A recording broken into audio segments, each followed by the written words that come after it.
প্রিয় শিক্ষার্থী বন্ধুরা, কেমন আছো তোমরা সবাই? আমরা আজকে আবার উপস্থিত হয়েছি নতুন সিরিজ নিয়ে। আমাদের আজকের আলোচনার বিষয় হচ্ছে কমপ্লিটিং সেন্টেন্স। তোমরা জানো যে এসএসসি বা এইচএসসিতে কমপ্লিটিং সেন্টেন্স খুবই গুরুত্বপূর্ণ একটা বিষয়। যারা নবম দশম শ্রেণীতে আছো তাদের জন্য কমপ্লিটিং সেন্টেন্স অত্যাধিক গুরুত্বপূর্ণ। আর কমপ্লিটিং সেন্টেন্সের ভিতরে 5টা বাক্য আসে, 5টা বাক্য ফিল আপ করতে হয়। এই 5টা বাক্যের ভিতরে মোস্ট অফ দ্য টাইম যেটা থাকে সেটা হচ্ছে ইফ যুক্ত বাক্য, দ্যাট মিন্স কন্ডিশনাল সেন্টেন্স। এই কন্ডিশনাল সেন্টেন্স শুধু কমপ্লিটিং সেন্টেন্সের জন্যই গুরুত্বপূর্ণ না, কন্ডিশনাল সেন্টেন্স আরও অনেকগুলো টপিকের জন্য গুরুত্বপূর্ণ। আমি তোমাদেরকে একটু দেখাই যে রাইট ফর্মস অফ ভার্বের জন্য কন্ডিশনাল সেন্টেন্স গুরুত্বপূর্ণ, কারণ রাইট ফর্মস অফ ভার্ব শিখতে গেলেও তোমার কমপ্লিটিং সেন্টেন্স জানা লাগবে। এছাড়াও তুমি যদি সিম্পল কমপ্লেক্স কম্পাউন্ড শিখতে যাও, দেন ওইখানেও তোমার কমপ্লিটিং সেন্টেন্স লাগতেছে। তুমি যদি লিঙ্কিং ওয়ার্ড বা কানেক্টরস শিখতে যাও, ওইখানেও কমপ্লিটিং সেন্টেন্স কাজে লাগতেছে, ওইখানেও কন্ডিশনাল সেন্টেন্স কাজে লাগতেছে। এই তিনটা ক্ষেত্রেই রাইট ফর্মস অফ ভার্বেও কন্ডিশনাল সেন্টেন্স প্রয়োজন হয়, সিম্পল কমপ্লেক্স কম্পাউন্ডেও কন্ডিশনাল সেন্টেন্স প্রয়োজন হয়, আবার লিঙ্কিং ওয়ার্ড শিখতে গেলে বা কানেক্টর শিখতে গেলেও কন্ডিশনাল সেন্টেন্সের প্রয়োজন হয়। আবার কমপ্লিটিং সেন্টেন্সে তো কন্ডিশনাল সেন্টেন্স লাগবেই। সুতরাং কন্ডিশনাল সেন্টেন্সের গুরুত্ব একেবারে অনেক। তোমরা যদি এই একটা টপিক মনোযোগ দিয়ে সুন্দরভাবে শেষ করতে পারো আর আমার সাথে যদি পড়তে পারো, কোনো কিছু না বুঝলে কমেন্টে জানাও, বা হচ্ছে গিয়ে আমাকে আমার নাম্বার দেওয়া আছে, সরাসরি এখানে ফোন করেও জানতে পারবে বা মেসেজ দিয়েও জানতে পারবে। সুতরাং কন্ডিশনাল সেন্টেন্সটা আমাদের জন্য অনেক গুরুত্বপূর্ণ। যারা কন্ডিশনাল সেন্টেন্সে যাদের দুর্বলতা আছে বা যারা ঠিকমতো বুঝতে পারছো না, তারা কাইন্ডলি খুব সুন্দরভাবে মনোযোগ দিয়ে ক্লাসটা দেখো। কন্ডিশনাল সেন্টেন্স মূলত 3 প্রকার: first conditional, second conditional and third conditional. First কন্ডিশনালটা কি? এটা হচ্ছে রিয়েল কন্ডিশন। ফার্স্ট কন্ডিশনালটাকে আমরা বলতে পারি যে রিয়েল কন্ডিশন।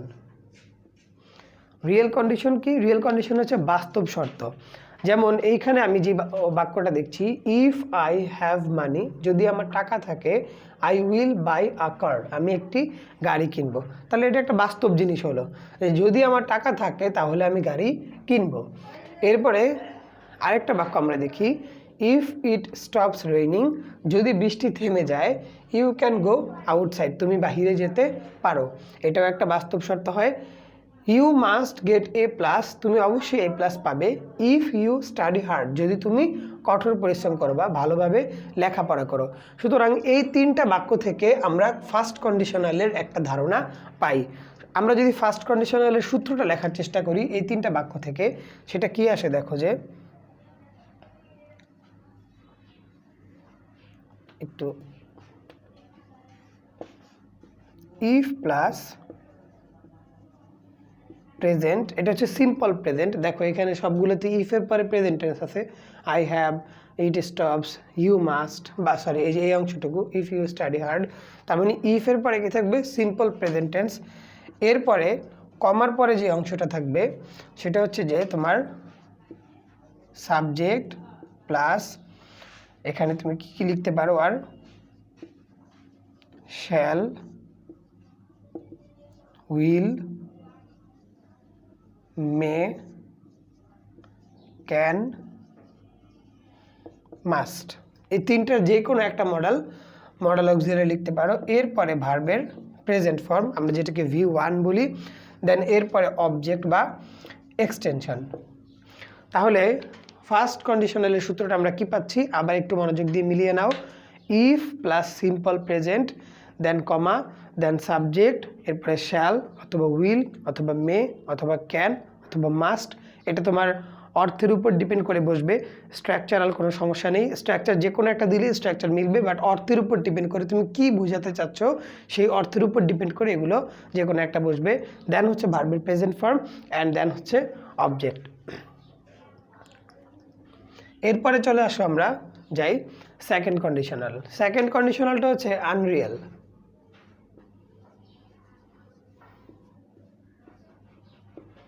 আনরিয়েলটা কি? আনরিয়েলটা হচ্ছে অবাস্তব কিছুটা। যেমন ইফ আই হ্যাড টাইম, যদি আমার সময় থাকতো, I would go to the beach with you, আমি তোমার সাথে বিচে মানে হচ্ছে সমুদ্র উপকূলে যেতাম দিস উইকেন্ড, এই সাপ্তাহিক ছুটির দিনে বা এই ছুটির দিনে। এর পরের বাক্যটা খেয়াল করো, এখানে দেখো ইফের পরে কিন্তু আই হ্যাড টাইম, এটা কিন্তু পাস্ট ইনডিফিনিট নির্দেশ করছে। হ্যাড দেখে আবার কেউ বুঝো না যে এটা মনে হয় পাস্ট পারফেক্ট, না এটা পাস্ট পারফেক্ট না, এখানে হ্যাড টাইম মেইন ভার্ব হিসেবে ব্যবহৃত হয়েছে এবং এটা পাস্ট ইনডিফিনিট। এরপরে দেখো আবার এখানে চেঞ্জ আসছে, এখানে উইলের পরিবর্তে উড হয়েছে, কিন্তু ভার্বটা কিন্তু সেম ভার্বের V1ই আছে। পরের বাক্যটা খেয়াল করো, হি মাইট টেল ইউ, সে অবশ্যই তোমাকে বলতো, অ্যাবাউট ইট, এইটা সম্পর্কে, ইফ হি ওয়ার হেয়ার, যদি সে এখানে থাকতো। তার মানে এই যে এইখানে যে ইফের অংশটা এটাও কিন্তু পাস্ট। থার্ড যে এক্সাম্পলটা সেটা খেয়াল করো, if he didn't speak quickly, যদি সে দ্রুত না বলতো কথা, ইউ কুড আন্ডারস্ট্যান্ড হিম, তুমি তাকে বুঝতে পারতে। তার মানে এই তিনটা বাক্য থেকে আমরা সেকেন্ড কন্ডিশনালের ধারণা পাই এবং এইখান থেকে আমরা যেটা বুঝতে পারছি যে সেকেন্ড কন্ডিশনালের স্ট্রাকচারটা হচ্ছে ইফের পরে থাকবে past tense,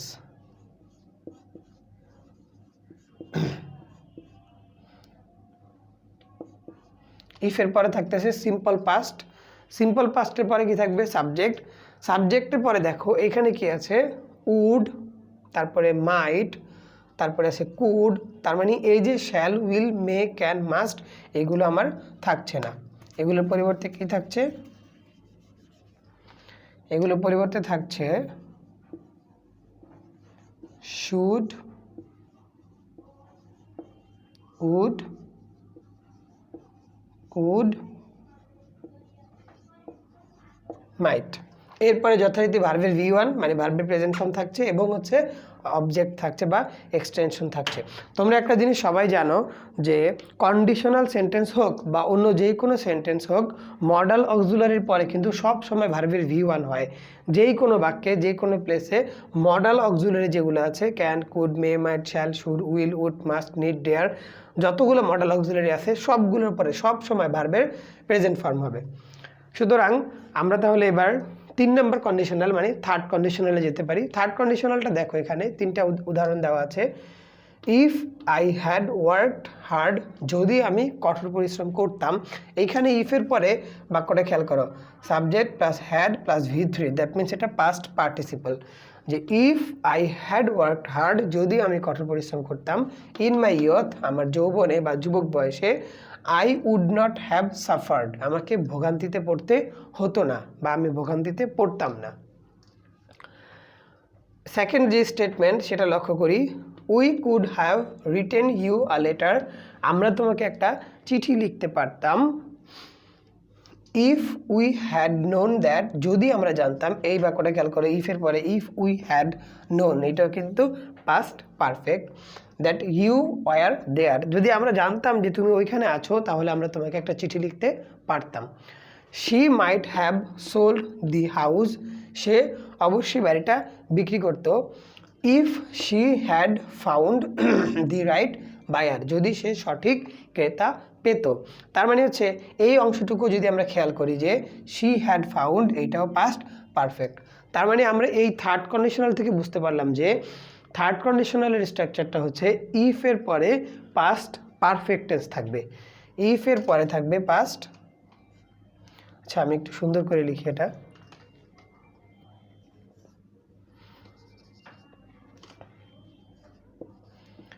if plus past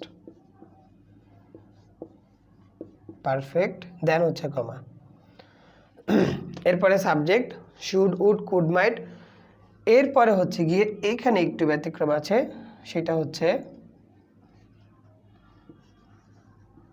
have plus ভার্বের V3 প্লাস অবজেক্ট বা এক্সটেনশন। এখন তোমরা অনেকেই জিজ্ঞেস করতে পারো যে আমি একটু আগে বলেছিলাম যে শুড, উড, কুড, মাইট এগুলোর পরে সবসময় ভার্বের V1 হয় মানে প্রেজেন্ট ফর্ম হয়, কিন্তু এখানে কেন V3 হলো? এখানে V3 হলো কারণ হচ্ছে এইগুলোর পরে কিন্তু সরাসরি ভার্বটা আসেনি, এইগুলোর পরে সরাসরি এসেছে হ্যাভ, হ্যাভের পরে আমার এসেছে ভার্বের থার্ড ফর্ম। এগুলো পরে বি থাকতে পারে, হ্যাভ থাকতে পারে, কিন্তু দেখো আমার আগের স্টেটমেন্ট কিন্তু ঠিকই আছে যে এই যে মডেল অক্সিলারিগুলো ওগুলোর পরে যেই ভার্বটা থাকবে সেটা কিন্তু ভার্বের প্রেজেন্ট ফর্ম থাকবে। তাহলে শুডের পরে হ্যাভ আছে, হ্যাভ তো ভার্বের প্রেজেন্ট ফর্ম, কিন্তু আমাদের এখানে মূল ভার্ব যেহেতু এইটা ভার্বের V3টা, তার মানে আমরা জানতে পারি যে যদি মডেল অক্সিলারির পরে হ্যাভ বা বি থাকে, এই বাক্যে হয়তো বা বি নেই কিন্তু অন্য জায়গায় বি থাকতে পারে, যদি মডেল অক্সিলারির পরে হ্যাভ বা বি থাকে দেন তারপরে যদি মেইন ভার্বটা আসে তাহলে সেই ভার্বটা হবে ভার্বের থার্ড ফর্ম বা পাস্ট পার্টিসিপাল। আশা করি তোমরা 3টে সূত্র এবং এই 9টা উদাহরণ বুঝতে পেরেছো। যদি বুঝতে না পারো আবার রিওয়াইন্ড করে দেখে নিতে পারো। আমি এখন হচ্ছে গিয়ে আমি নিচে আমাদের কমেন্ট বক্সে আমি এই শিটটা দিয়ে দিব ফটো আকারে, ছবি আকারে, তোমরা ওইখান থেকে উদাহরণ প্লাস ইচ্ছা করলে সূত্রগুলোও দেখে নিতে পারবে। এইবার আমি তোমাদের সাথে একটা গুরুত্বপূর্ণ জিনিস শেয়ার করতে চাই।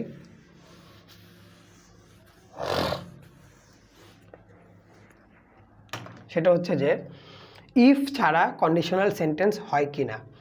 ইফ ছাড়াও কিন্তু কন্ডিশনাল সেন্টেন্স হয়। সেটা কীরকম? যেমন যদি আমরা এই বাক্যটার দিকে খেয়াল করি, if I had worked hard in my youth, যদি আমি আমার যুবক বয়সে কঠোর পরিশ্রম করতাম। এই যে হ্যাড শব্দটা, এটা যদি আমরা আগে লিখি, এটা যদি আগে চলে আসে তখন যেটা হয় যে এই ইফটা ক্রস হয়ে যায়, মানে ইফটা থাকে না, ইফটা কাটা যায়।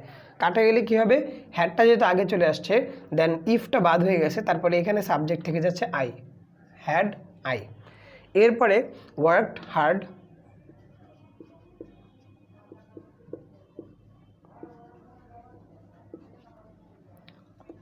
In my youth.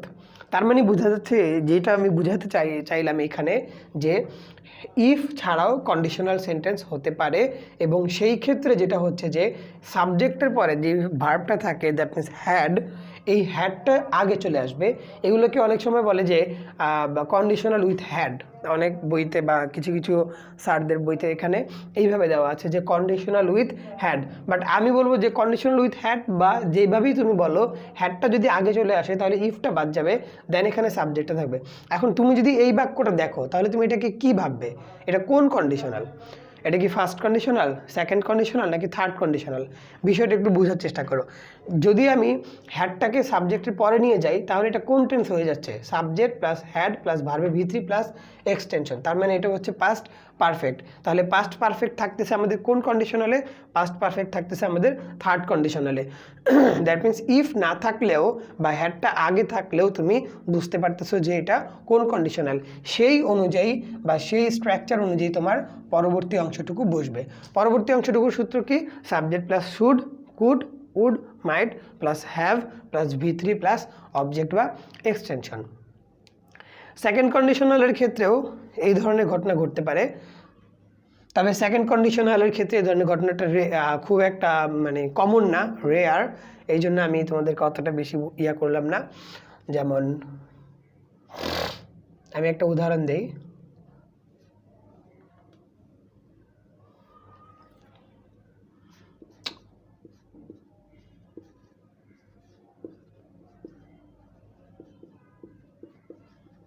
Had I a computer, যদি আমার একটা কম্পিউটার থাকতো। এখন এই হ্যাডটাকে যদি তুমি সাবজেক্টের পরে নিয়ে যাও, এখানে কিন্তু হ্যাডের পরিবর্তে অন্যান্যগুলো থাকতে পারে, যেমন ওয়ার বা ওয়াজ, এগুলোও থাকতে পারে। তার মানে এই হ্যাডটাকে যদি আমি সাবজেক্টের পরে নিয়ে যাই তাহলে কি হচ্ছে? আই হ্যাড আ কম্পিউটার, আমার একটা কম্পিউটার ছিল, তার মানে এটা পাস্ট ইনডিফিনিট নির্দেশ করছে।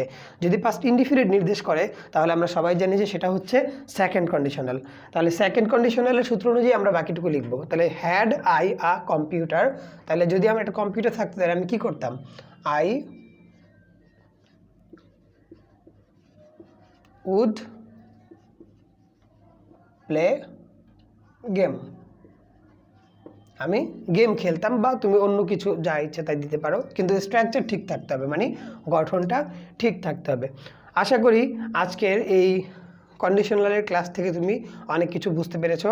আমাদের কন্ডিশনালের উপরে আরেকটা টিউটোরিয়াল থাকবে, সেখানে আমরা কন্ডিশনালের বাড়তি এবং পরবর্তী অংশটুকু আলোচনা করব। সুতরাং তোমরা এই ভিডিওটা ভালো করে মনোযোগ দিয়ে দেখো, কোশ্চেন করো, আর হচ্ছে আমাদের ফেসবুক পেজে লাইক করতে পারো, সাবস্ক্রাইব করো আমাদের ইউটিউব চ্যানেলে এবং শেয়ার করো প্রত্যেকটা ভিডিও তোমার ফ্রেন্ডদের সাথে।